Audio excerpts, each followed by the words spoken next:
no action from the crew on board. NASA astronaut Ann McClain helped the crew. Freedom, SpaceX on the Big Loop. Final reconfigurations for undock complete and nominal. Houston and Hawthorne teams have pulled go for undock sequence start at 0500 Zulu. I'm looking for you to confirm visors down and crew are ready for undock and departure at the planned time.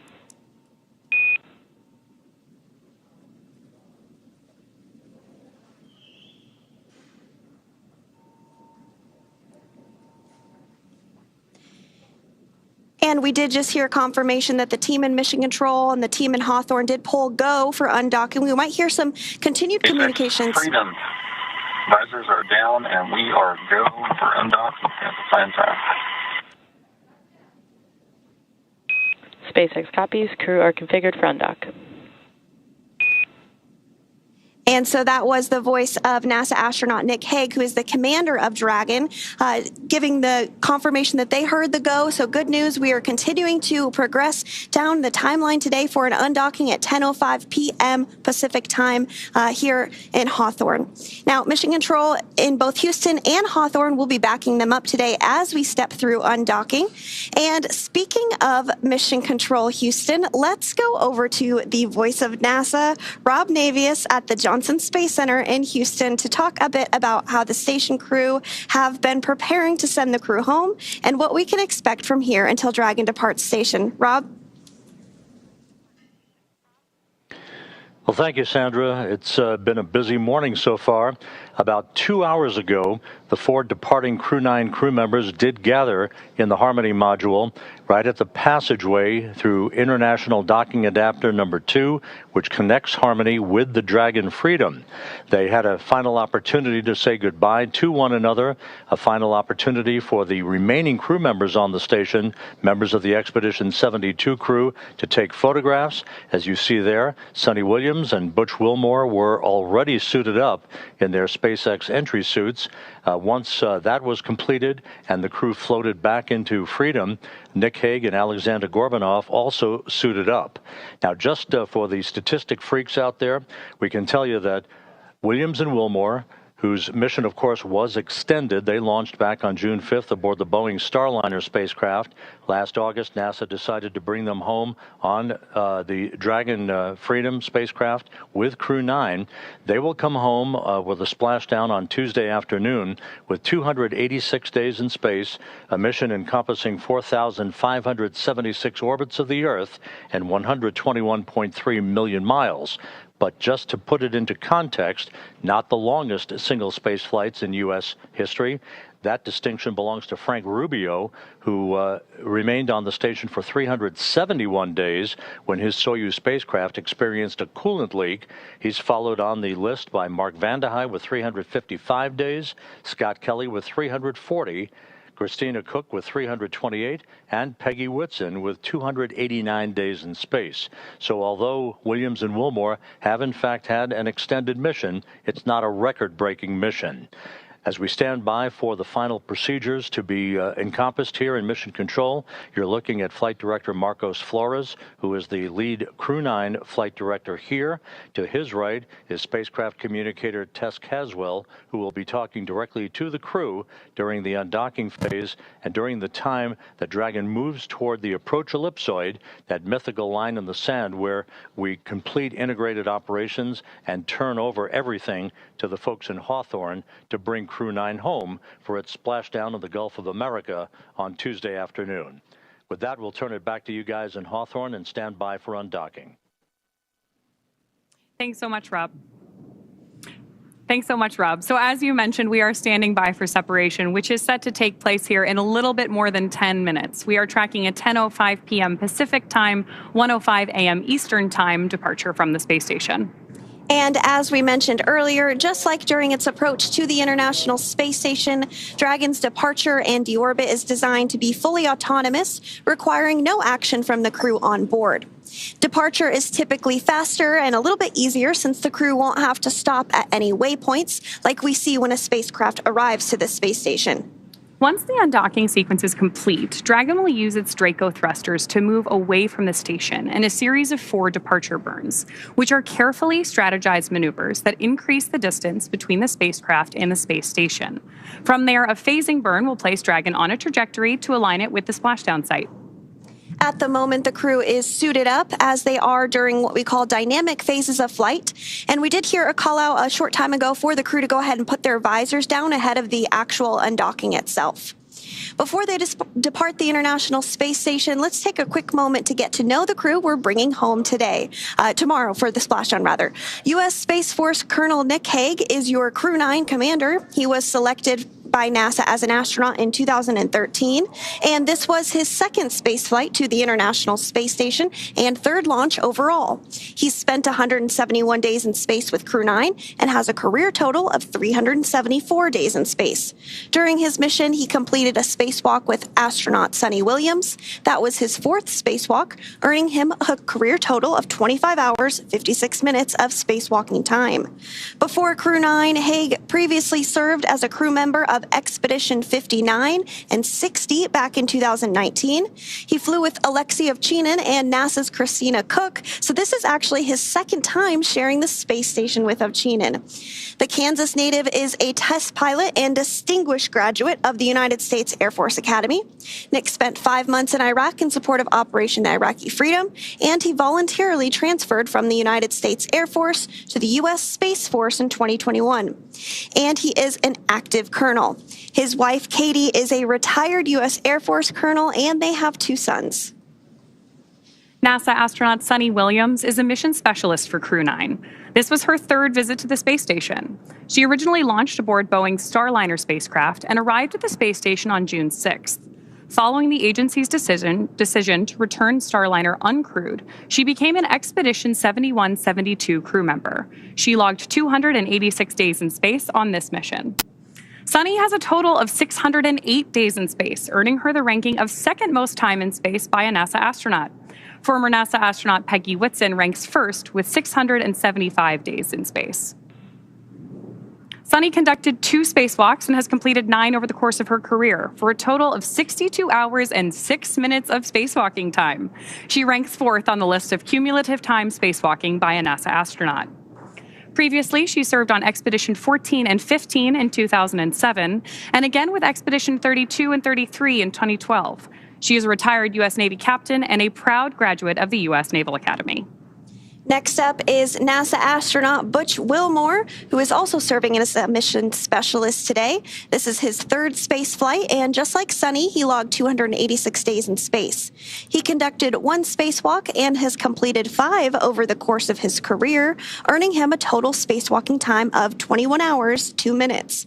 He's flown on 4 different spacecraft throughout his career: Space Shuttle Atlantis, Soyuz, Boeing Starliner, and now the SpaceX Dragon.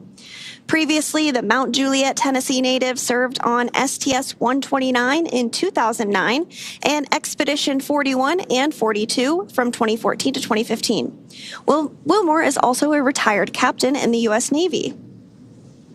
Alexander Gorbanov is the 3rd mission specialist serving on today's mission. Crew 9 was his 1st spaceflight to the space station, earning him a total of 171 days in space over the course of his career. Gorbanov, along with Nick Hague, saw the arrival of 4 visiting vehicles and saw the departure of 4 as well. The duo orbited the Earth more than 2,700 times. Before his cosmonaut selection in 2018, Gorbanov worked as an engineer for a rocket space corporation and helped support cargo spacecraft launches from the Baikonur Cosmodrome. There is an amazing amount of diversity and experience behind the crew coming home today. Yes, absolutely. And so we are targeting undocking today at 10:05 p.m. Pacific, just a few minutes here from now. There will be an undock command that is sent first. That is expected at 10 p.m. Pacific time. And then it'll take a few minutes for us to actually see the physical separation and everything. But we are getting views right now of Dragon Freedom. What you see on that black portion of your screen there is some of the solar arrays that help collect power for the spacecraft. That will remain intact during during the phasing, which is about 17 hours for this particular flight. But before splashdown tomorrow afternoon, which we are targeting at 2:57 p.m. Pacific, that portion of Dragon will actually be jettisoned. So it'll just be the white portion that we'll see splashdown. But we're not quite there yet. First, we need to have the spacecraft undock. So again, targeting undock at 10:05 p.m. Pacific time this evening. That's absolutely right, Sandra. So right now what we're doing on board Dragon is preparing for that undocking sequence to be commanded. Undocking from the space station basically involves separating the umbilicals and those attachment hooks that we use to dock Dragon to the space station. So we're effectively doing what we did during the docking procedure here, but in reverse. All of that in preparation for splashdown tomorrow. Freedom, SpaceX on the Big Loop, undock sequence commanded. And right on schedule, we've got confirmation of that undocking sequence command. Freedom copies.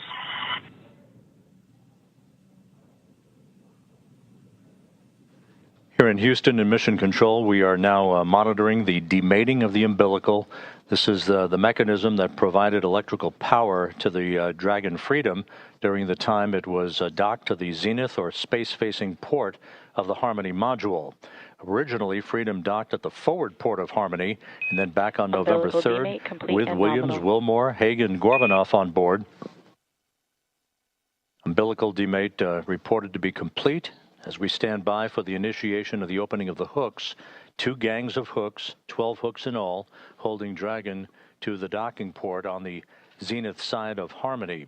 Again, Harmony was the port of call for Freedom initially when it arrived back in September. The forward port itself, it experienced a relocation maneuver with Hague, Gorbanoff, Williams, and Wilmore on board back on November 3rd to move from the forward port to the zenith port, a short spin around the block to reposition that spacecraft where it has been mated and docked to the International Space Station since last November. 3.5 minutes away from physical separation.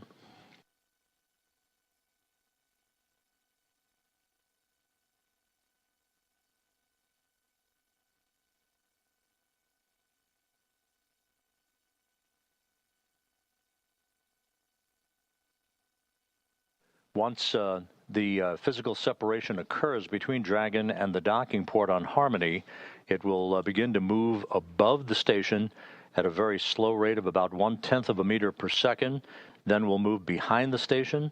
A series of departure burns will then put it on a trajectory to carry it below the station and on its way to a safe distance away from the International Space Station for its deorbit burn that will occur at 4:11 p.m. Central Time, 5:11 p.m. Eastern Time on Tuesday afternoon to begin the final leg of the ride home for Williams, Wilmore, Hague, and Gorbanoff.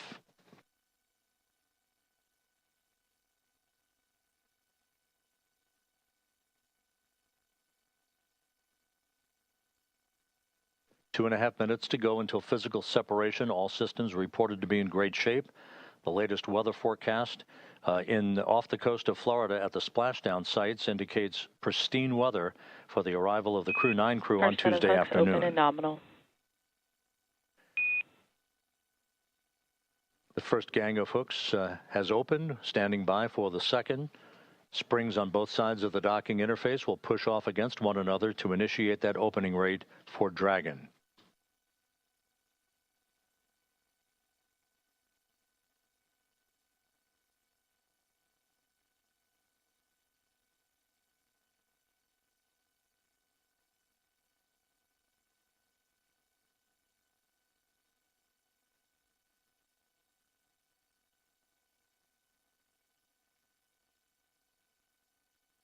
"90 seconds till physical separation. Heading into the home stretch for Williams and Wilmore, the beginning of the end for a 9.5-month mission in space.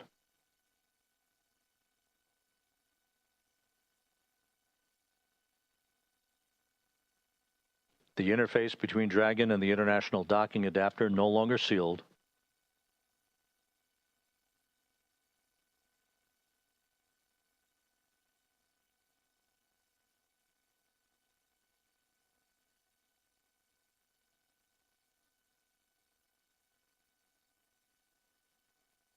The International Space Station and Dragon flying from southwest to northeast across the Pacific Ocean at an altitude of 261 statute miles.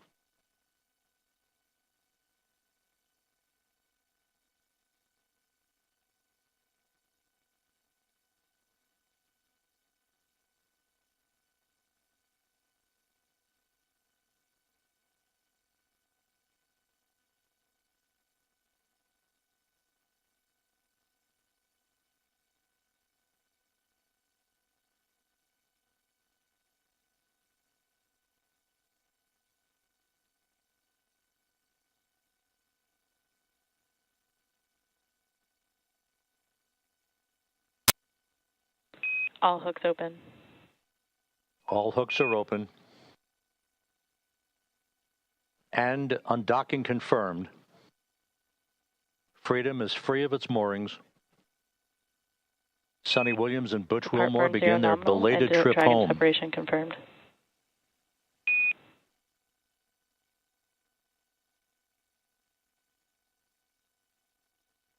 Undocking occurring right on time at 12:05 a.m. Central Time, 1:05 a.m. Eastern Time.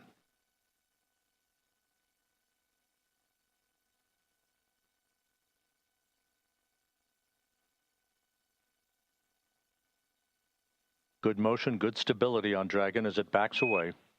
Freedom, SpaceX on the big loop, depart burn 0 nominal.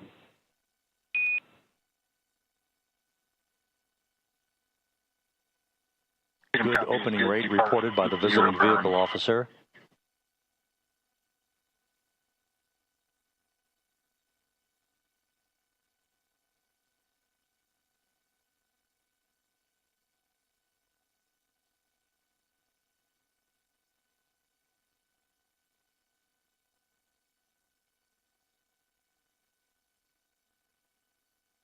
Dragon's attitude control system functioning as advertised.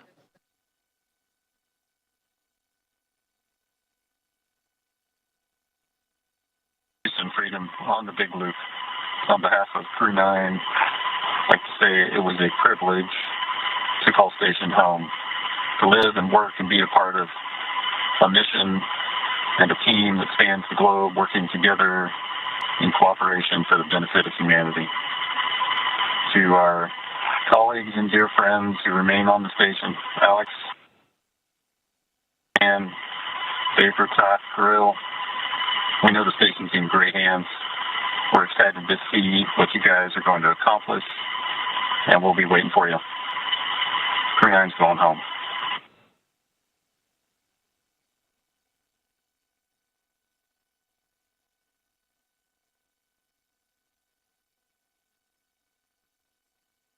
Houston Station on the big loop. Step 2, ISS thrusters are verified, enabled. To Crew 9, safe journey home. It's been the honor of a lifetime to cross your path up here on Space Station.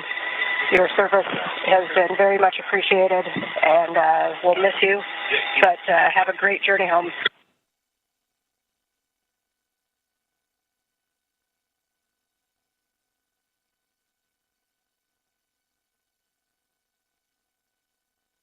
Crew 9, and this is Zach. I wish we could spend more time with you guys, but many people who love you and whom you love are waiting for you. So safe travel, Godspeed.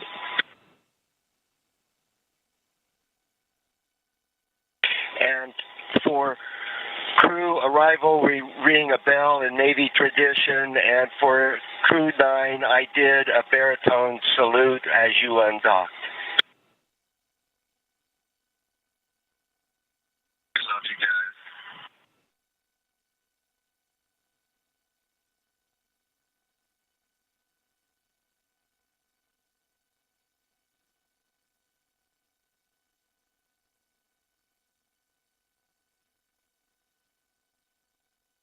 So an exchange of poignant words between the Dragon commander, Nick Hague, as well as the Crew 10 crew, the newly arrived Crew 10 crew members, Ann McLean, Takoya Onishi, and Don Pettit, offering their best wishes and Godspeed for a safe return to Earth on Tuesday afternoon for the quartet aboard the Dragon Freedom.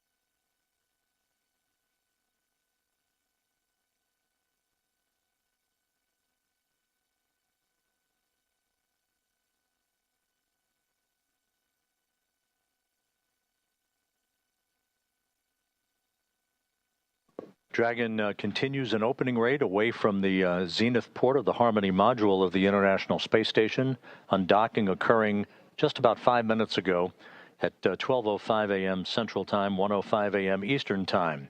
Now, coming up here in the next minute or so will be the spacecraft's exit from what is called the keep-out sphere. That is the first imaginary line between the space station and the departure corridor for the Dragon itself.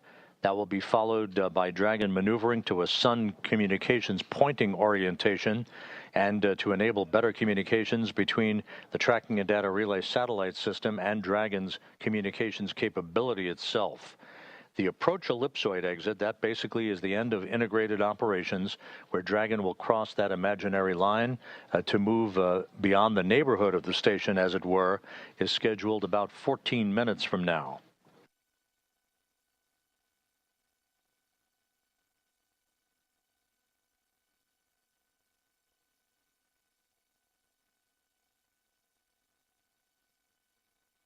The departure 1 burn now complete, all nominal. Depart burn 1 nominal. Your go to DOF suits per procedure 4.012. And a final reminder that the big loop will be deactivated following Dragon's exit from the approach ellipsoid.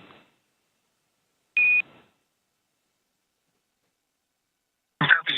Good depart 1 burn, and we are go to DOF suits. That's in work momentarily. We'll expect to go off big loop when we get outside the field, sir. That's a good readback, Freedom. With all the Freedom thrusters operating in perfect fashion, the acknowledgement by the spacecraft communicator in Hawthorne to Commander Nick Hague aboard Freedom that the crew has been given the go-ahead to get out of their entry suits for the time being, get into more comfortable clothing as Dragon continues its traverse away from the International Space Station. This will continue throughout the course of the overnight hours into tomorrow afternoon, a series of pre-programmed maneuvers that will enable Freedom to be in a position for its deorbit burn on Tuesday afternoon. That deorbit burn is scheduled to take place at 4:11 p.m. Central Time, 5:11 p.m. Eastern Time. It'll be a 7-minute, 29-second braking maneuver to enable Dragon to slip out of orbit. Its velocity slowed by 53.2 meters per second, enabling it to begin its high-speed entry back through Earth's atmosphere and a parachute-assisted splashdown off the Gulf of Mexico and the Gulf of America at 4:57 p.m. Central, 5:57 p.m. Eastern Time.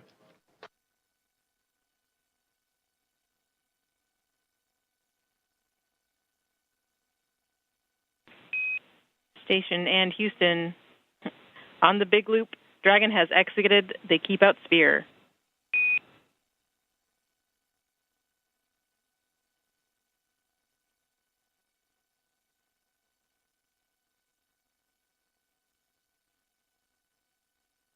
Station copies. Freedom SpaceX on the big loop. Dragon acknowledging. has exited the approach ellipsoid and is on a 24-hour safe free drift path. Configure comm for Dragon to ground in preparation for big loop deactivation.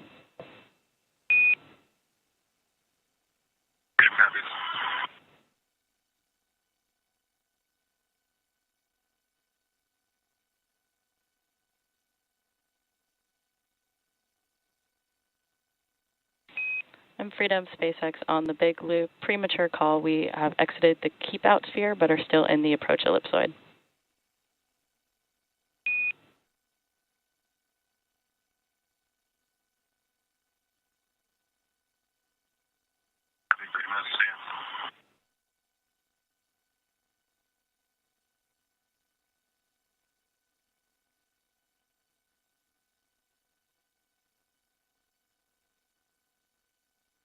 SpaceX Freedom, come check on the hidden light.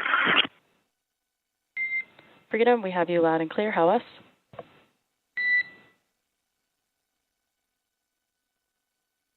With Dragon having crossed the keep-out sphere, next major milestone will be the exiting of the approach ellipsoid to depart the neighborhood of the station.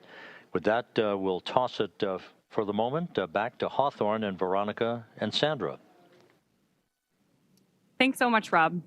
As Rob just mentioned, we are now waiting for Dragon to exit the approach ellipsoid, also known as AE, which is another imaginary shape, this time a three-dimensional ellipsoid measuring 4 kilometers by 2 kilometers by 2 kilometers, in the same family as the Keep-Out Sphere.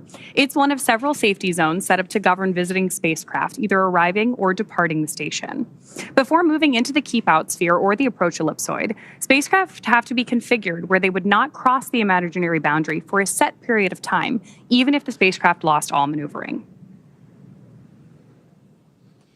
That's right. And that approach ellipsoid, once we get past that milestone, will be something that we call the end of integrated operations. And integrated operations means that we are talking to each other on the big loop. So we did hear those communications back and forth. The big loop is essentially not only the crew on the International Space Station, the crew in Dragon, but also both Mission Control Houston and in Hawthorne.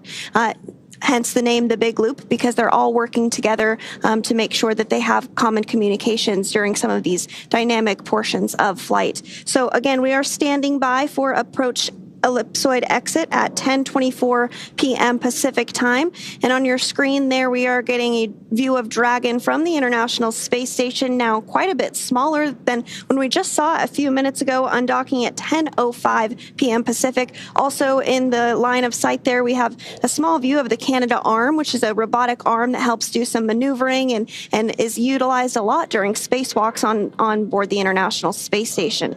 So to recap, the hatches between the International Space Station and Dragon were closed earlier today at 8:05 p.m. Pacific, 11:05 p.m. Eastern. Since then, the crew has settled in and is working to take off their spacesuits for their 17-hour journey back to Earth. The joint NASA and SpaceX teams did, of course, pull go to proceed with undocking, and that undocking command was then sent at 10 p.m. Pacific, followed by umbilical retraction and hooks opening, with physical separation taking place at 10:05 p.m. Pacific, as the Space Station and Dragon were traveling 261 statute miles off the coast of Guam over the Pacific Ocean.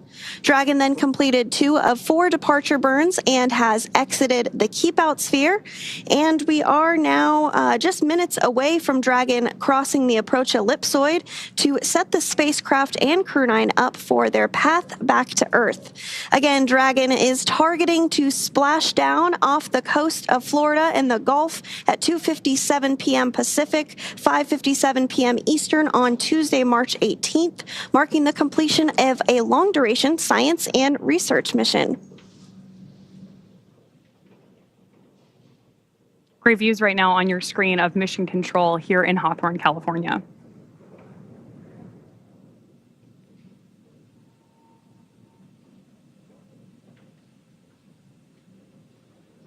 It looks like we're starting to get maybe some views there of Dragon as well. These views are being controlled by one of the flight controllers in Mission Control Houston called Cronus, and they help to make sure that the cameras are in position to view not only visiting vehicles that are arriving and departing, but also help to ensure that cameras are in position to get great Earth views, ensure that perhaps if we're flying over a natural disaster like a hurricane or a wildfire, they are ensuring that those great cameras on board the International Space Station are being put to good use to capture all of the science and research that we can aboard the microgravity laboratory. And, you know, fun fact, actually, the International Space Station will be celebrating 25 years of continuous human presence this November. So if you are younger than 25 years old, you have never known a day in your life where there was not a human being living and working aboard the International Space Station. That is so cool to me. It's just this amazing step forward for human exploration in space. And with that, we're going to check back in with Rob Navius at the Johnson Space Center one more time. Go ahead, Rob. Thank you, Sandra. You mentioned that continuous presence on board the International Space Station. We are approaching the point of the approach ellipsoid exit, which will mark the end of integrated operations with the International Space Station and the flight control team here in Houston. Just a reminder, on board, 7 crew members representing 3 nations: Alexei Ovchinin, the station commander, and his Roscosmos colleagues Ivan Wagner and Kirill Peskov, Anne McLean, Nicole Ayers, and Don Pettit of NASA, and Takoya Onishi of the Japan Aerospace Exploration Agency.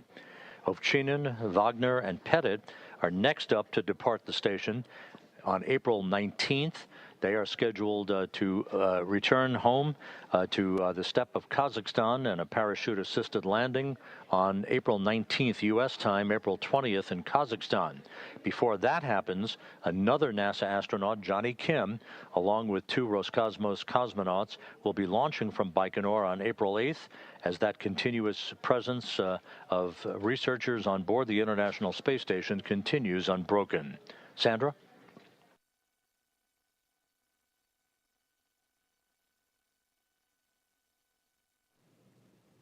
And thank you so much, Rob, for that update. We really appreciate you joining us here as you spent your evening in Mission Control Houston. Again, we are continuing to get these views following Dragon's undocking from the International Space Station at 10:05 p.m. Pacific time. That sets us up for a splashdown tomorrow afternoon at 2:57 p.m. Pacific time off the coast of Florida. And so we did mention that the crew was busy with a lot of science and research investigations during their time on board the International Space Station. That really is the whole point of the International Space Station, is to conduct science and research investigations, eventually leading to longer duration missions to the moon and then on to Mars.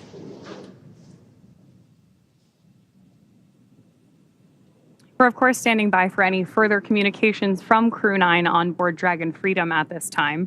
But it's a great opportunity for us to comment on some of the amazing science that Crew 9 conducted while they were on board the station. In total, Crew 9 completed more than 150 experiments, conducting over 900 hours of research.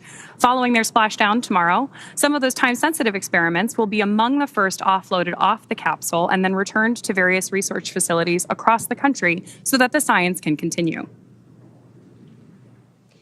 And in addition to that science, they also completed a few spacewalks, one of which was to actually swab the outside of the International Space Station for microorganisms to see if anything might potentially be able to survive the harsh environment of space, which is pretty interesting. Another one was a spacewalk to remove a radio frequency group, or the RFG. NASA astronaut Sunny Williams was able to successfully remove that, which was a big milestone for NASA. And as you mentioned, over 530 hours specifically dedicated to NASA science between NASA astronauts Butch Wilmore and Sunny Williams. So that just goes to show the great use that the microgravity lab has for science and research on the ground. I still can't get over that fact that you shared that it has been almost 25 years of continuous operation on board the ISS. That's amazing. Yes, over 270 Station people. on 2 for PMA 3 closeout photos. Go ahead, Ann. I just downlinked a card with all of the PMA 3 and IDA and Dragon Hatch photos, as well as Crew 9 departure. Those are on SSC 17. Copy, 1-7. And just want to clarify, also on 17, I did a whole cell series of kind of inspection documentation photos before departure, and then a series after departure per the instructions.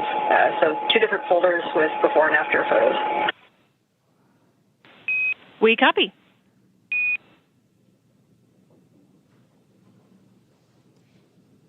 And that was the voice of NASA astronaut Ann McClain, who is still on board the International Space Station, stepping through procedures with the ground to wrap up after undocking, taking some photography of the hatch that the team on the ground will inspect, make sure everything checks out just fine. So we are awaiting the confirmation that Crew Dragon Freedom has exited the approach ellipsoid. We're expecting that here in just a couple of seconds here, really. So we might hear that call out here shortly. And again, if you're just joining us, the approach ellipsoid is a 3-dimensional ellipsoid measuring 4 kilometers by 2 kilometers by 2 kilometers in the same family as the keep-out sphere. One of the key differences with the AE is that vehicles outside of it have to be on what we call a 24-hour safe free drift trajectory, which means that the spacecraft would not cross into the approach ellipsoid for at least 24 hours again, even if it lost all maneuvering.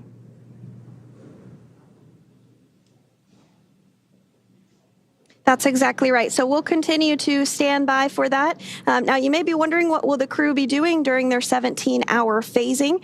You did hear the call out earlier that they had to go to doff or take off their spacesuits. So they'll get settled in, have the opportunity to have a meal, and try and get some sleep before their targeted splashdown off the coast of Florida tomorrow afternoon at 2:57 p.m. Pacific time tomorrow afternoon.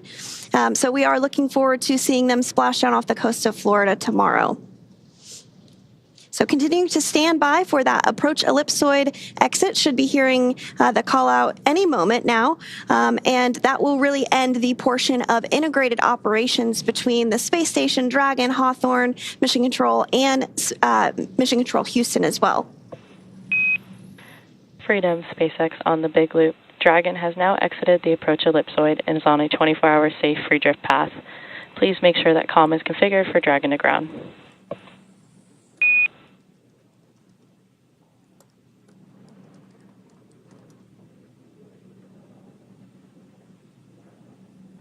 And SpaceX Freedom on Dragon to ground. Understand we're out the approach ellipsoid, 24-hour freedom.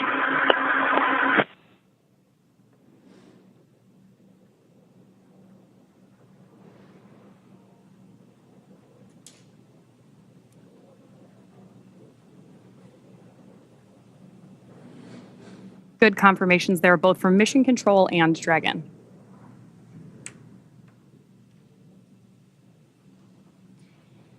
And again, we did hear confirmation that Dragon Freedom has now exited the approach ellipsoid, or AE, which is that imaginary shape that's three-dimensional ellipsoid measuring 4 kilometers by 2 kilometers by 2 kilometers in the same family as the keep-out sphere. So one of the key differences with the AE is that vehicles outside of it have to be on what we call that 24-hour safe free drift trajectory. This means that the spacecraft would not cross into the approach ellipsoid for at least 24 hours, again, even if it lost all maneuvering. With that, Crew 9 has officially departed the International Space Station. As Sandra mentioned, it will take them about 17 hours until they make their way back to Earth. So the crew is currently settling, as Sandra mentioned, for a little bit of dinner, or maybe get their suits off before they take some time to rest before returning to Earth. Dragon is, of course, targeted to splash down off the coast of Florida tomorrow at 5:57 p.m. Eastern, 2:57 p.m. Pacific on March 18th, followed by the crew getting picked up at sea by a SpaceX recovery vessel. As they rest up, our teams here will continue to keep an eye on the weather to ensure a safe return for Dragon and our Crew 9 astronauts. And though our coverage here in Hawthorne today is wrapping up for now, we will turn it over to the NASA team in Houston to take us through the next phases of the Crew 9 mission. Our friends at the Johnson Space Center will provide continuous live audio-only coverage along Crew 9's journey home until we rejoin tomorrow.